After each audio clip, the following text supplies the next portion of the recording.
Le projet de loi de finances 2020 a été dévoilé officiellement ce vendredi en Conseil des ministres, à l'occasion de se demander si l'alpha et l'oméga de la politique économique du gouvernement est toujours de réduire les déficits et de baisser, en tout cas pour objectif, la dépense publique. Bonjour Xavier. Bonjour David. Et Xavier Timbaud, donc économiste et directeur principal de l'OFCE. Bon, quand on voit Gérald Darmanin qui nous dit lui-même, on a préféré avec ce budget 2020, projet de budget, baisser les impôts que baisser les déficits. Et donc, il dit autrement aussi les économies sur la dépense publique. Voilà, il avoue, c'est plus la priorité. C'est plus la priorité, c'est plus le contexte, il n'y a plus la même pression qu'il pouvait y avoir auparavant. Pression que, pardon, que le président s'est mis tout seul. Hein. C'est son programme après. Hein. Alors, qui pour le coup, pression qui s'est mise toute seule, effectivement, probablement un petit peu dans un contexte, le mot est un peu fort, mais de surenchère, en particulier avec François Fillon, rappelez-vous, en tout cas dans la primaire de droite au moment de l'élection présidentielle. 500 000 fonctionnaires de moins. Voilà, le nombre de fonctionnaires. Quand on voit l'objectif que s'était fixé François Fillon, et on en parlera juste après, ce qui est en train d'être réalisé, oui, il y a un écart de plusieurs zéros. Hein. Il y a un écart de plusieurs zéros, effectivement, et puis c'est les zéros à gauche qu'on a enlevés, oui, à droite, pardon, oui, et pas ceux à gauche. Oui. Ouais. Comme quoi, c'est quand on est à gauche qu'on enlève ceux de droite. Il ne faut pas se tromper de côté. Oui. Bon, mais donc effectivement, hein, de ce point de vue-là, il s'était mis un peu la pression tout seul. Bon, il y avait un contexte européen aussi qui était où on demandait à la France de faire la preuve. Rappelez-vous, la France était encore en procédure de déficit excessif pendant la campagne. France, mauvais élève. Voilà, hein, mauvais élève, le déficit le plus élevé pas toujours un bon élève de la zone euro. Non, mais on était au-dessus des 3%, oui. On ne faisait pas mine de le réduire. Voilà, il y avait quand même une suspicion qui s'installait. Cet aveu, encore une fois, de Gérald Darmanin, voilà, tout est dit. Hein. Alors, donc, tout est dit, mais le contexte a changé. C'est-à-dire qu'on n'est plus en procédure de déficit excessif. Le déficit de la France post-CICE, qui est un casse-tête comptable phénoménal, devrait ressortir autour de 2%, peut-être en dessous de 2%. Il y a eu plutôt des recettes fiscales dynamiques, ça aussi c'est quand même un élément à prendre en compte. Sur l'impôt sur la fortune immobilière, oui, sur la flat tax, sur la TVA, sur beaucoup de choses. Donc, ce qui veut dire que les recettes fiscales avaient été un tout petit peu sous-estimées. Voilà. Le contexte européen a beaucoup changé avec ce qui s'est passé avec l'Italie, où la pression budgétaire a été relâchée sur l'Italie. Et donc, de fait, elle a été aussi relâchée sur la France. Donc, vous voyez, le mouvement, c'est la France est arrivée dans la zone des 2%, donc, ce qui est un sacré progrès par rapport au déficit d'avant la présidentielle, il faut quand même le noter. Une fois dans la zone des 2%, c'est difficile de dire maintenant, il faut arriver à 0,5, et c'est ça l'objectif. Qui était au départ l'objectif.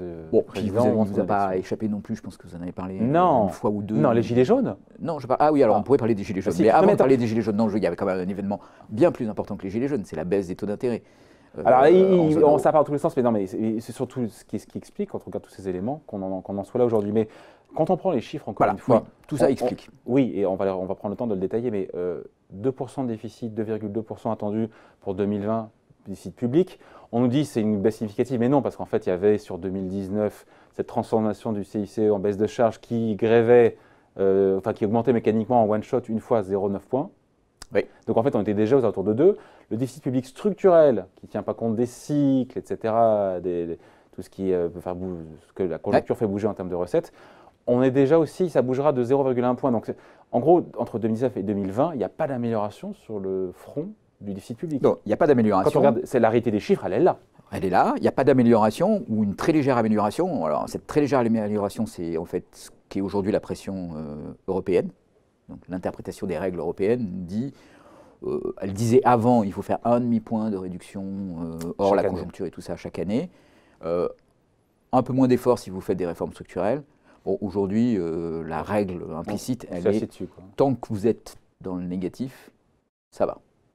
0 moins, c'est bon. Eh ben, on y est. Et donc on y est. La baisse du déficit public structurel, encore une fois, se baissera de 0, si c'est respecté, parce que, encore une fois, ce sont des projections. Mais l'idée, c'est de dire que voilà, la réalité, c'est qu'aujourd'hui, il n'y a aucune amélioration entre 2019 et 2020. Il n'y a aucune amélioration entre 2019, enfin, une très légère amélioration entre 2019 et 2020. Et ça du trait.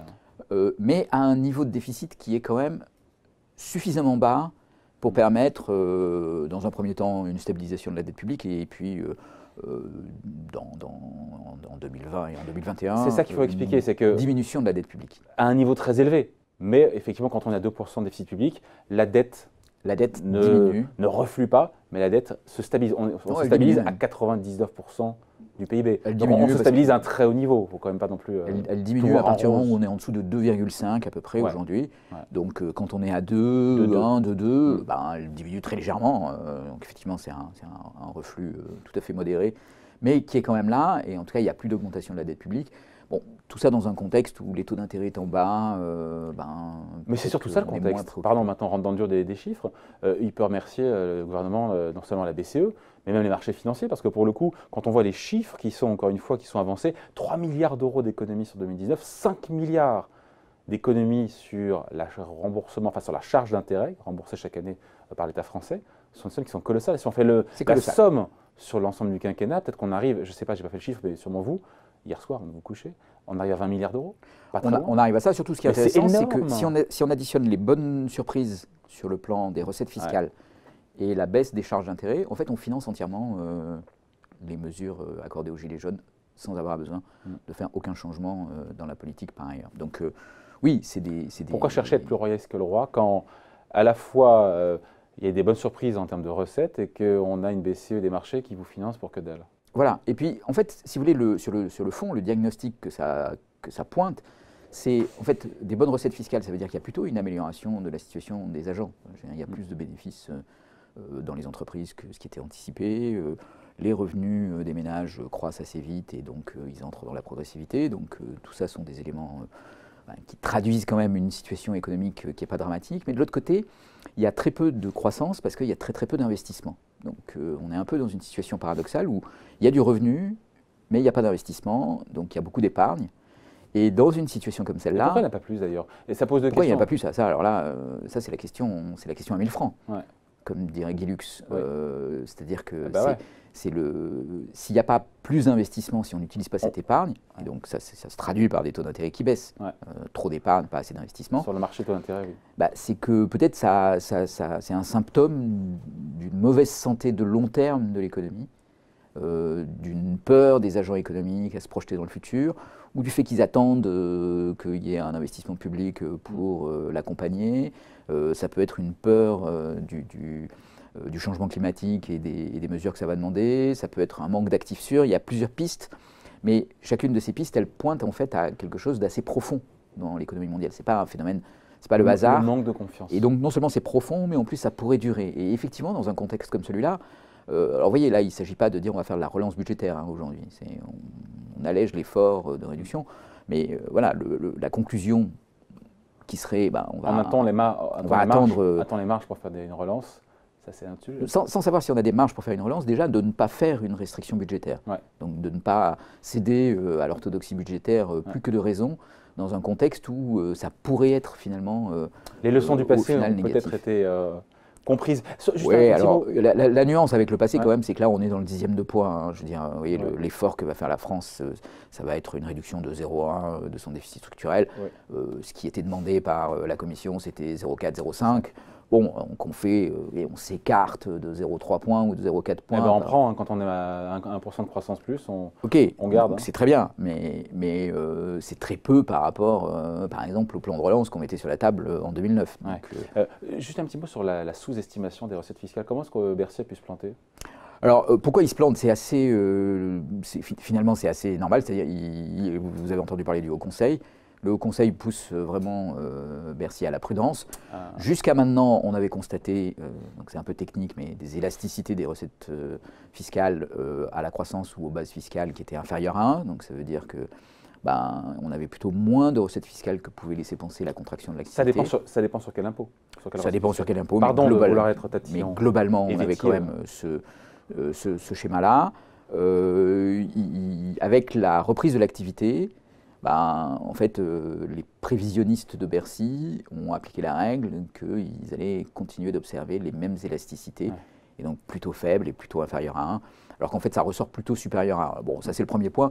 Le deuxième point, c'est qu'il y a un certain nombre de contentieux en cours fiscaux qui sont assez importants sur différentes taxes qui sont contestées, sans rentrer dans le détail, mais donc des contentieux portés devant la Cour de justice européenne, qui font porter des risques. Donc il y a une petite forme de provisionnement, on va dire, même si c'est pas c'est pas explicite qui a pu être fait dans les prévisions de recettes fiscales. Donc on se dit quoi, Xavier? On se dit qu'aujourd'hui, la baisse des déficits publics, les économies sur la dépense publique, c'est plus l'alpha et l'oméga. C'est certainement plus l'alpha et l'oméga. Parce que c'est vrai qu'on aurait pu en parler évidemment, mais il faut être réaliste et prendre en compte la crise sociale et pas remettre une pièce dans le jukebox. Et là on se dit que en prenant compte de cette réalité des gilets jaunes, ça aurait été risqué que de redemander des efforts, que reparler de baisser les services publics, d'en faire moins, alors que ce qui est sorti du grand débat, c'était quand même d'avoir moins d'impôts et plus de services publics. Oui, c'est ça. Donc, effectivement, moins d'impôts et plus de services publics. Et le discours qui s'était finalement installé dans le paysage et qui était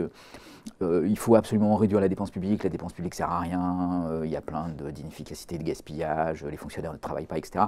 Donc, qui poussait quand même à dire il y a une marge finalement assez simple pour résoudre le problème des finances publiques, qui est d'aller éliminer ces dépenses publiques inutiles. Bon, il y a eu quand même des choses qui ont été faites pour essayer de les réduire. Et ce que voient les gens quand on réduit les dépenses publiques, c'est pas qu'on enlève des gaspillages. Alors peut-être qu'on n'a pas trouvé les gaspillages, ou peut-être qu'il n'y a pas de gaspillage, mais ils voient que ce qu'on entend par gaspillage, c'est une maternité qui n'est pas à 100% de remplissage à côté de la petite ville où ils habitent. Voilà, et que quand on la ferme, ok, d'un point de vue du fonctionnaire du ministère de la Santé ou de Bercy, ça constitue une économie, parce que ça permet d'augmenter le taux de remplissage des maternités. Du point de vue du citoyen, c'est moins clair. Il a plutôt l'impression qu'on l'abandonne et on le considère comme une quantité négligeable, qu'on le traite moins bien que dans d'autres endroits et qu'on accentue un certain nombre d'inégalités qu'il perçoit de façon très aiguë. Alors voilà, la crise des Gilets jaunes, elle a permis de remettre l'église au centre du village, en quelque sorte, et surtout du village. On avait tendance à penser qu'il fallait des cathédrales dans les villes. Et donc, dans les villages. Et là, maintenant, c'est plutôt dans les villages. Et donc, oui, ça a un petit peu changé la perspective sur les gisements de réduction de la dépense publique. Alors, il y a un travail très en profondeur qui a été engagé. Il est sous une étagère, là, maintenant, où il est dans une pile, il prend la poussière. Comme souvent. Donc on peut dire qu'il y a une forme de désintérêt, encore une fois, de la part de l'exécutif pour aller... c'est un sujet politiquement risqué, socialement risqué. Et qui est désormais secondaire, parce qu'en plus, c'est vrai, vous avez raison, on est à 2% de déficit public. Oui. Donc on se dit qu'il n'y a pas urgence, même si au départ, c'était sa promesse de campagne. Et c'est engagé que lui. Après, c'est vrai qu'on est au plus bas, il a beau jeu de le rappeler, je crois que c'est Bruno Le Maire ou Gérald Darmanin, qu'on est à 2% de déficit public, au plus bas depuis 20 ans. C'est que depuis 2001, on n'est pas connu de ce niveau-là. Alors après, encore une fois, c'est grâce au taux d'intérêt bas, c'est grâce aux recettes fiscales qui sont... Mais ce sur quoi le gouvernement a la main, c'est quoi? Et on finira là-dessus. C'est la dépense publique au global, même s'il n'a pas la main sur tout.